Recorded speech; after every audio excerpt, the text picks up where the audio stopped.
हे अतिक्रमण तुम्ही म्हणजे 2-2 मजले 3-3 मजले बांधले विशाळगड केले. व तिथे शिवाजी महाराजांच्या शिवकालीन विहिरी आहेत, त्या विहिरीला अशी जाळी टाकली, त्याच्यावर सिमेंट कॉन्क्रीट करून 2-2 मजले. म्हणजे कोण करतो? हे सगळे नेते म्हणजे खातं बोलतात.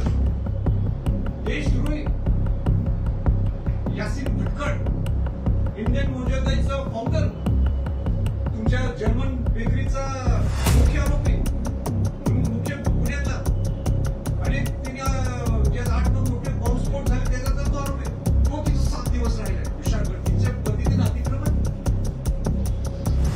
खाना ओपन बापरे काम रस्ता जाते वाद कोंबड्या कापणे, कोंबड्याच्या पंखात पडलेले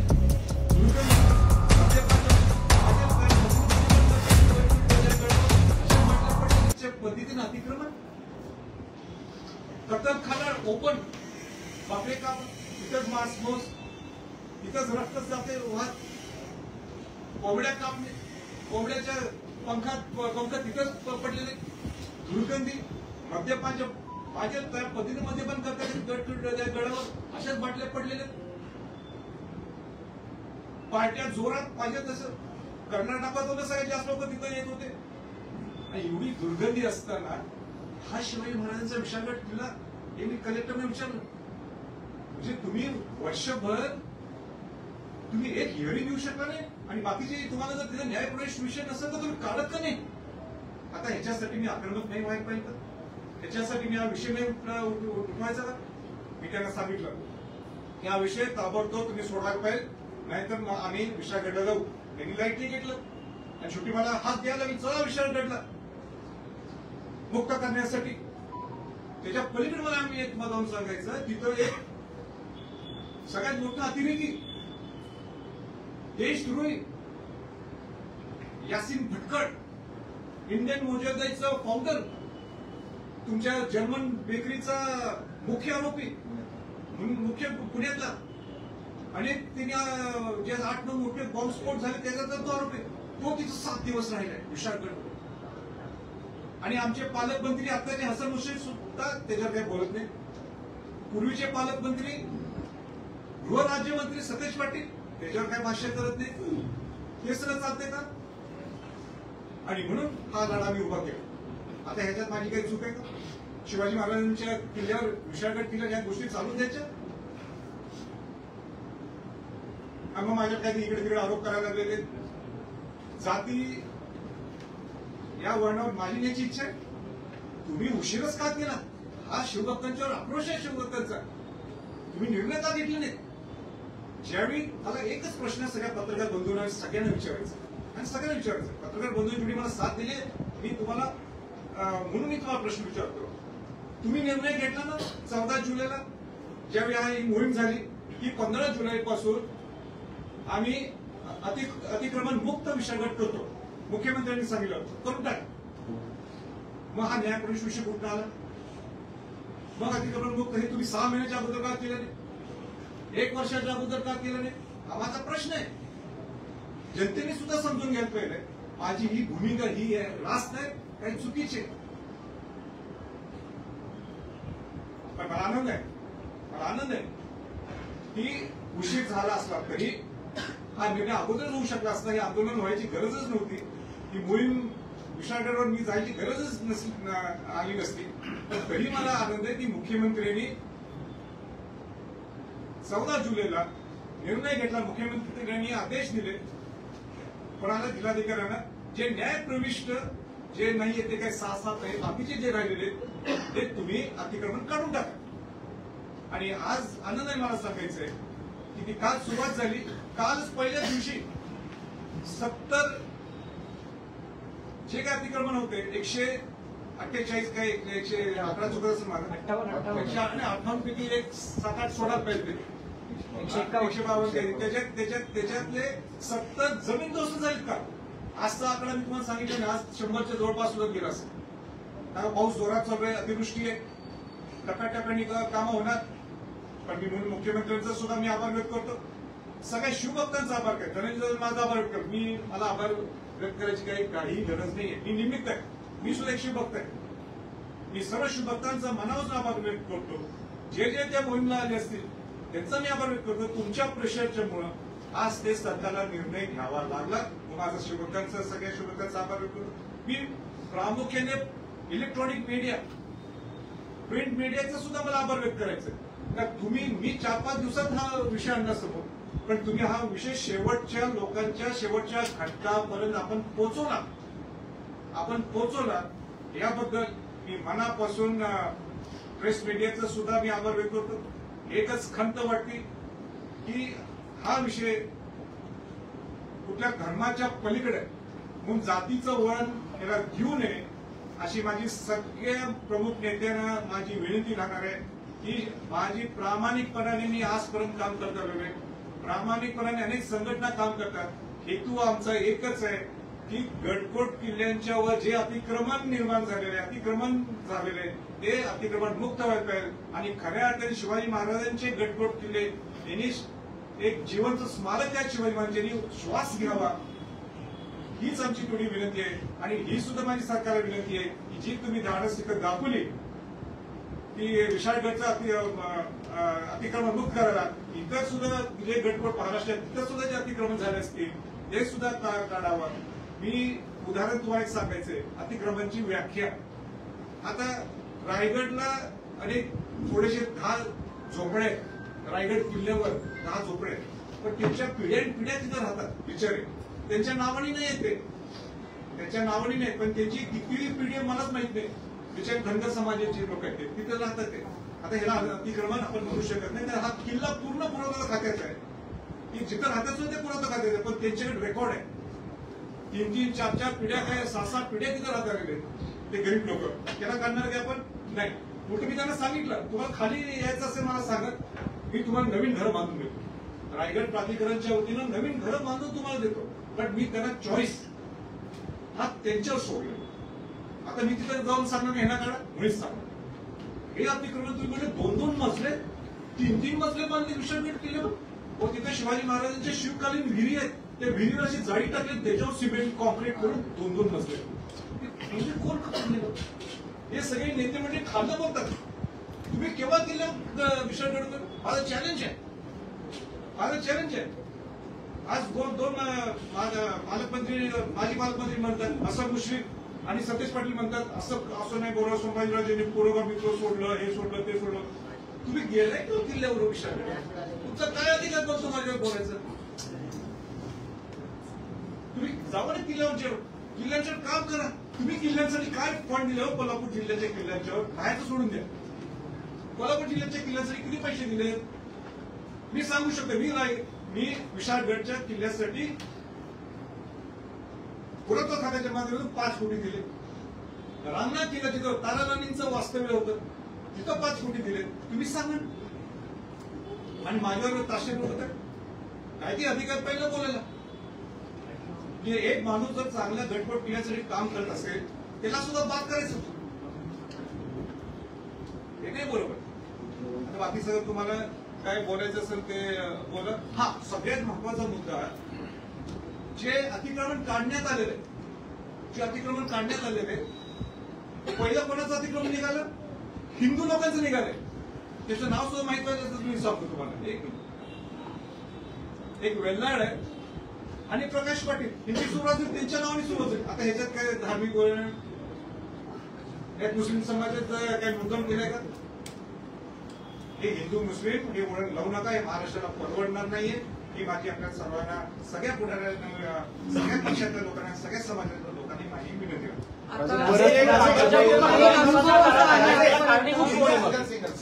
मी सगळ्यांना देतो. आजपर्यंतचा अनुभव असा आहे की पुन्हा पुन्हा अतिक्रमण होतात. तर आता ते होऊ नये म्हणून तुम्ही काही प्रयत्न पुन्हा करणार आहात का? कारण आता ऑलरेडी डिमॉलिश होत आहे. सुरुवात झालेली. सरकारने सुद्धा काहीतरी एक पॉलिसी ठरवणं गरजेचं आहे की हे अतिक्रमण काढलं परत तिथं अतिक्रमण झालं. दररोज आम्ही विशाळगडला जाणार नाही, पण त्याला काहीतरी पॉलिसी ठरवावं लागेल. त्याला काहीतरी रूल्स अँड रेग्युलेशन करावे लागतील.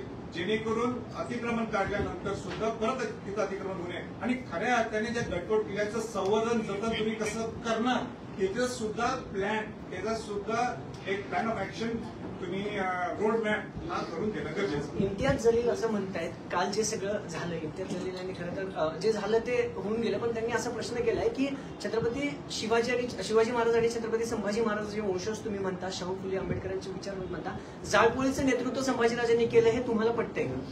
हे बघा, जे काही जाळपोळी करत त्याला मी समर्थन करत नाही, म्हणजे मी समर्थन करत नाही. पण ही वेळच का आली, ही वेळच का आली ह्याच्याबद्दल त्यांनी केव्हा विचार केलाय का? पण शाहू फुले आंबेडकरांच्या बद्दल ते बोलतात, शिवाजी महाराजांच्या बद्दल माझ्याबद्दल बोलतात, ते जलील कोण येते. पण मला एक सांगा, ज्यावेळी भीमा कोरेगावचा विषय झाला त्यावेळी ते काय बोलले का? भीमा कोरेगावचा विषय झाला तर पार्लमेंटमध्ये बोलणारा मी खासदार आहे. शाहू महाराजांच्या बद्दल बोलतात ना, ते खासदार होते ना. तर शहाजीशी छत्रपती शाहू महाराजांची जयंती जर पार्लमेंटमध्ये कुणी सुरू केली असेल तर हा संभाजी छत्रपती. त्यावेळी ते पुरोगमत्व त्यांना लक्षात नाही येत का?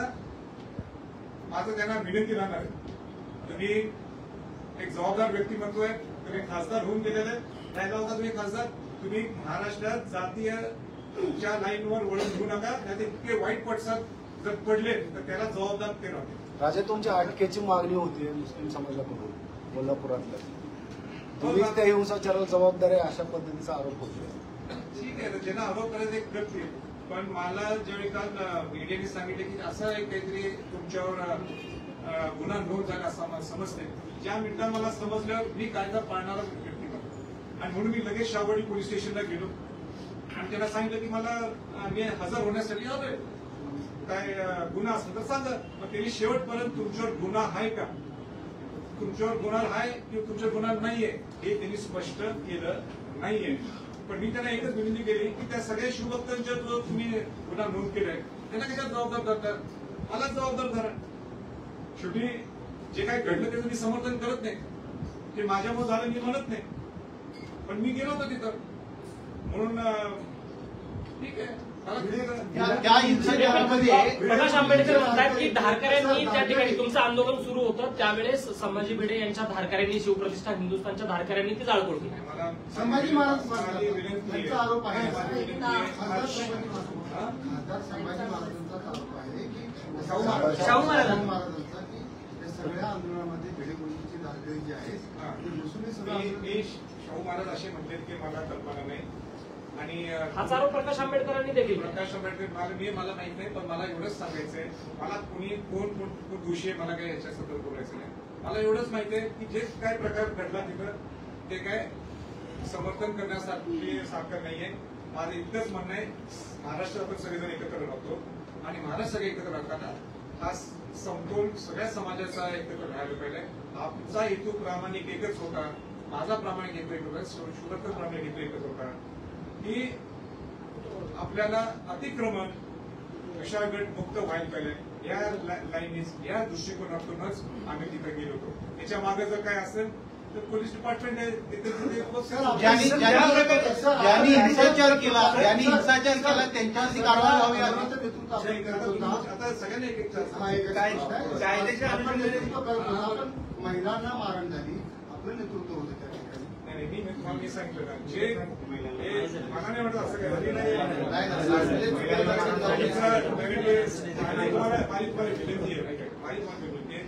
विषय तुमची तुम्ही सुद्धा जबाबदार पत्रकार, मी सुद्धा जबाबदारी पूर्वक इथं आलोय. विषय नेगेटिव्ह वेगळं सेट होऊन जाणार नाही. आपल्याला हेतू काय आहे की शिवाजी महाराजांचे गडकोट किल्ले हे अतिक्रमण मुक्त व्हायला पाहिजे आणि जे काही घडलंय त्याचं समर्थन कोणच करत नाही, मी सुद्धा करत नाही. गडावर अतिक्रमण होतं तर खाली गजापूरमध्ये जो हिंसाचार झाला त्याला कारणीभूत कोण आणि गजापूरमध्ये ती तोडफोड झाली त्याचं कारण सगळ्यात प्रामुख्याने हे सगळं याची कल्पना प्रशासनाला होती काय नव्हती. मी इतके दिवस सांगत होतो की तुम्ही मुख्यमंत्र्यांच्या मिटिंग लावा, इतके दिवस सांगत होतो उपमुख्यमंत्र्यांच्या मिटिंग लावा. मी त्यांना क्लिअर सांगत होतो हा न्यायप्रवेश विषय नाही, तुमच्या हाताचा विषय, तुम्ही करू शकता. तुम्ही नेलंच का आंदोलनाच्या वर, तुम्ही नेलंच का, तुम्ही कशाला त्याला मी हे कल्पना दिली की शिवभक्तांच्या मध्ये आक्रोश आहे. तुम्ही खेळू नका या शुभकांच्या बरोबर. मी निमित्त नुसतं म्हणून तुम्ही लवकरच्या लवकर विषय संपून नका ना. तुम्हाला खऱ्या अर्थाने जर अतिक्रमण तुम्ही काढू शकत होता काल, मग तुम्ही 4 दिवसाच्या अगोदर निर्णय का घेतला नाही? 8 दिवसाच्या अगोदर निर्णय का घेतला नाही? म्हणजे प्रशासन गजापूरचा संबंध तो प्रश्न. बाबा मी तेच सांगायला मिळतो ना. मी काय समर्थन करावं का? नाही. अजिबात नाही. तर ह्याला जबाबदार कोण आहे? तोच प्रश्न, याला जबाबदार कोण? जबाबदार तेच सांगायला मिळत तुम्हाला मी. माझा पहिला पॉइंटच हा आहे की तुम्ही निर्णय का जर घेऊ शकला, परवा दिवशी निर्णय घेऊ शकला की तुम्ही अतिक्रमण काढू शकता. मी तुम्हाला तेच सांगायला लागले 10 दिवस. कोणी तुमच्या दबावांना मग एक करू नका. मग मी सांगितलं की थांबवा म्हणून. छत्रपती शाहू महाराजांनी सुद्धा मला सांगितलं तुम्ही मिटिंग आपण कोल्हापूरला लावू. मी म्हटलं तुमच्या बरोबर मिटिंग यायला मी केव्हा येऊ शकतो, पण कलेक्टर हा निर्णय घेऊ शकत. हा निर्णय वरच्या लेवलचा आहे. मग तुम्ही का नाही लावली मिटिंग? नंतर मिटिंग का घडली नाही त्याच्यावर तुम्ही चर्चा व्हायला पाहिजे. जावा ना डीप. आणि माझं तर म्हणणं खरंच आहे सगळ्यांनीच याच्यात बसायला पाहिजे, डीप जायला पाहिजे. तुम्ही मला का विचारता राजे प्रश्न प्रश्न असेल राजे. हे दीड वर्ष हे का सगळे झोपले होते का? पालकमंत्री सुद्धा हसन मुश्रीफ पालकमंत्री त्या भागाचे. तुम्हाला माहिती आहे ना विषय सेन्सिटिव्ह होऊ शकतो. तुम्ही काय इंटरेस्ट घेतला नाही? तुम्ही काय असं नाही. नाही जे झालं राजे, जे झालं ते नाही. अरे बाबा बोललो आणि किती बोलायचं? नाही समर्थन तुम्ही करत नाही. एक मिनिट. समर्थन सर राजा समर्थन तुम्ही कधीच समर्थन करणार नाही, आम्हाला खात्री आहे. समर्थन करणार, पण काही विशिष्ट राजकीय पक्ष याचा राजकीय फायदा उठवत आहे. ज्यांनी केलंय त्याचं पोलीस बघायला लागले ना. हा प्रश्न त्याला ज्यांनी हिंसाचार केला त्यांच्यावरती कारवाई करावी असं तुम्ही मागणी करणार आहात का?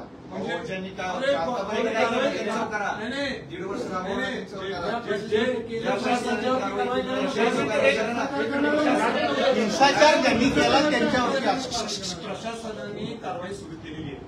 ते काही थांबलेलं नाहीये आणि मी त्याला समर्थन करत नाही.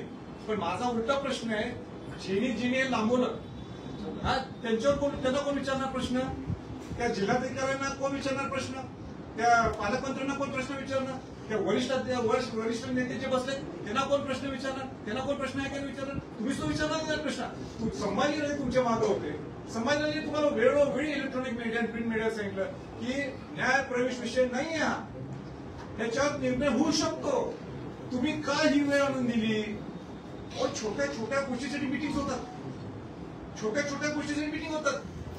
मग तुम्ही ह्या गोष्टीसाठी का काम केलं? तुम्ही नेहमी तुमची काय आहे ना एसआयडी गोपनीय तुम्ही का लावलं नाही तुमची यंत्रणा?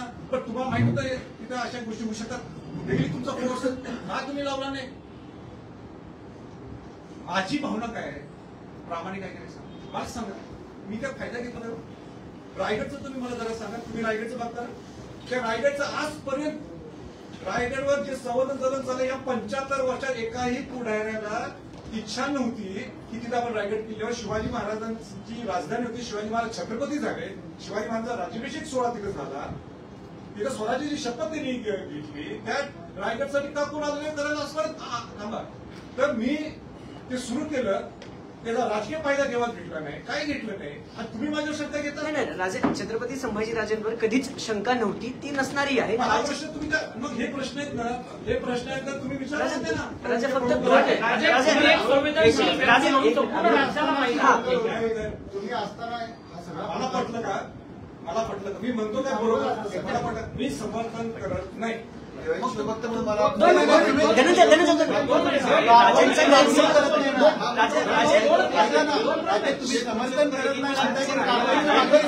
एक राहिलेला विषय आहे तो तुमच्या समोर सगळ्यांचा आलेला नाही.